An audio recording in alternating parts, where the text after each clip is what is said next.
Samantala, Philippine Red Cross, itinurn over naman ang mahigit 300 bahay para sa mga biktima ng Bagyong Pablo sa Compostela Valley. Nagbabalik si Peng Alinio ng Radyo ng Bayan Davao. Opisyal nang ipinasa ng Philippine Red Cross o PRC ang 350 mga kabahayan na kanilang ipinagawa para sa may 320 sa New Bataan at 30 naman kabahayan para sa mga taga-Mungkayo na pawang mga biktima ng Bagyong Pablo noong ika-4 ng Disyembre 2012.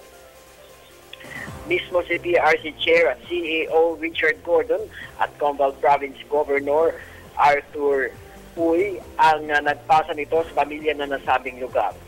Ang PRC kasama ang International Committee on the Red Cross o ICRC, kabilang ang pinakamahalagang humanitarian partners na nakatulong na malaki sa programa ng pabahay sa Combal sa ilalim ng pinalakas na rebuilding at recovery sa liderato ng probinsya sa pamumuno ni Governor Uy at ang anak nitong si Senior Board Member Tyrone Uy.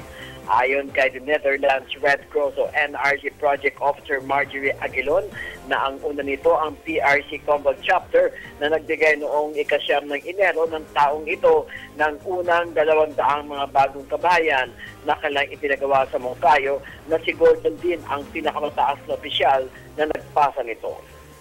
Para sa Telebisyon ng Bayan, Peng Alinio, Radyo ng Bayan, Davao.